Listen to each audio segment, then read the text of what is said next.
Good afternoon, everyone. Oh, 39:39. I'm going to have to look that one up. Okay.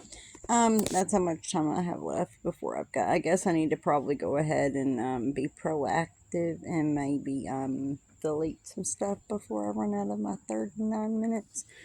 So, I'm going to jump on here real quick today. And I'm going to expose one of the enemy's schemes because that's what I like to do for fun. Um, because see, he's real good at trying to lock us in bondage, guilt, shame, embarrassment, and things like that. And see, that's how he got me when I was young.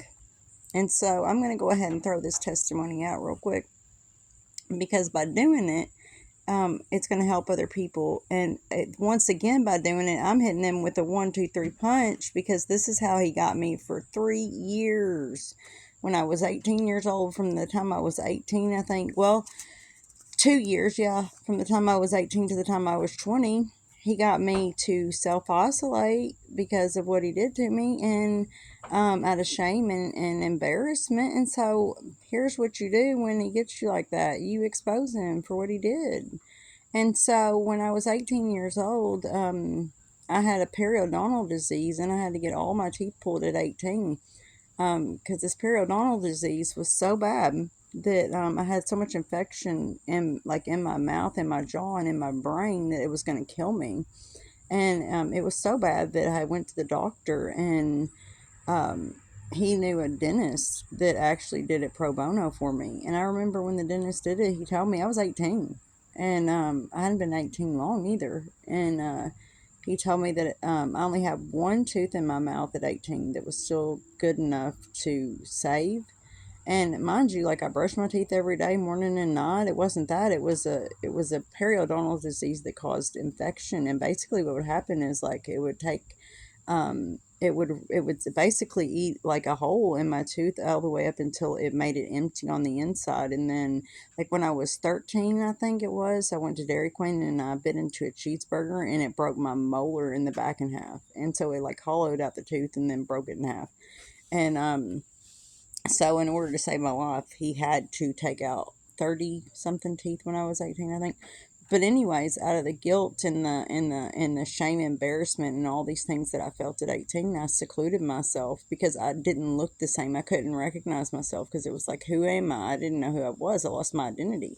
And that was one of his schemes, was like trying to steal my identity at 18 years old, because he knew by doing that, by the embarrassment, like I secluded myself for 2 years. I wouldn't leave. I stayed on the computer. I didn't have any kind of a social life from 18 to 20 at all. None, because of what happened to me. It was complete shame and just embarrassment because I didn't recognize myself. And of course, the dog's gonna bark.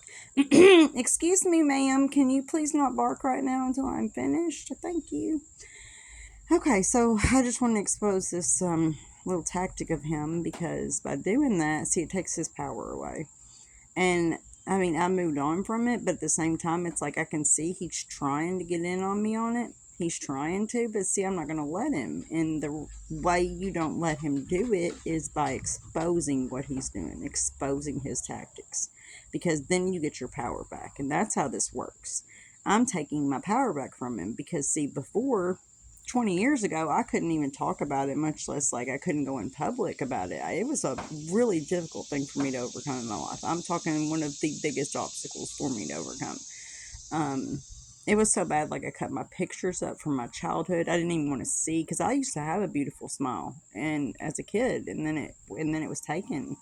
And by it being taken, then I was put on some extremely high painkillers and stuff, because I mean that was 30 something teeth at one time. So um it just caused like a domino effect eventually, like not right off the bat, but eventually, like the psychological damage that it did.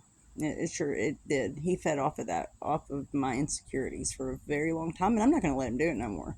Because see, I said when I get to 40, I'm not going to care, and I was right, because I don't care anymore.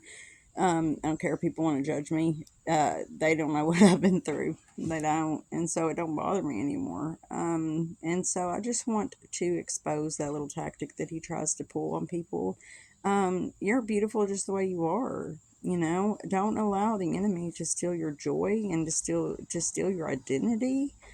That's the worst thing that you could possibly allow him to do. And you actually do have to allow him to do it, you know, and it's not easy. Listen, it's not. And especially the younger you are, it's a very hard thing to overcome.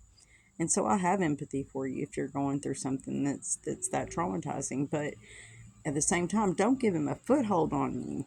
You know, and when you start hearing those thoughts creeping up or anything like that, knock them down. You know, I'm not making this video for anything other than to help some people out here to overcome that, because that's how we do it. You know, we overcome by the blood of the lamb, which is Jesus, and by the word of our testimony, and that's Revelation 12:11. And so um, I have to get this out so that he can't have any footholds on me. He can't. Because I hear him trying to creep in. See, that's the thing. When you start recognizing what he's trying to do, even though it doesn't bother me anymore, that's one of his tactics. And so by me being aware of it, then I'm able to combat it. And that's the level you've got to get to. You've got to be aware of what he's doing to you so that you can combat it and knock it down in the spirit. And then that takes your power back from him. Because he can't just take your power. You kind of have to hand it to him in some ways. You see what I'm saying? So that's just me taking the power back real quick and then me throwing out my testimony so that I can help somebody else out there overcome it. So stay in prayer, talk to the Lord, keep exposing and bringing this darkness to light. That's all we can keep on doing, fighting it in the spirit. And God bless y'all.